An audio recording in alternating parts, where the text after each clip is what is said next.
buenas a todos y todas. Quería comentaros un poco sobre la Copa de España que ha tenido lugar estos días en la Comunidad Valenciana, en la ciudad de Valencia, en el Complejo Deportivo La Pechina.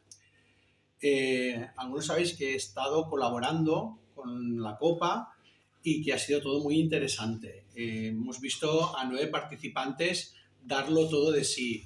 Hemos visto un espectáculo floral sobre escenario y retransmitido por televisiones y en directo en YouTube, que es una gran novedad, que ha sido seguido por mucha gente. Ha venido profesores, han venido influencers, han venido grandes profesionales del sector del arte floral, han venido muchos alumnos de las diferentes escuelas de España y el resultado, pues ya sabéis, ha sido muy positivo. También he tenido el placer de ser copresentador por la mañana en las diferentes pruebas y poder disfrutar de los trabajos en primera línea, cosa que me ha permitido observar en detalle el trabajo de todos y cada uno de los grandes profesionales.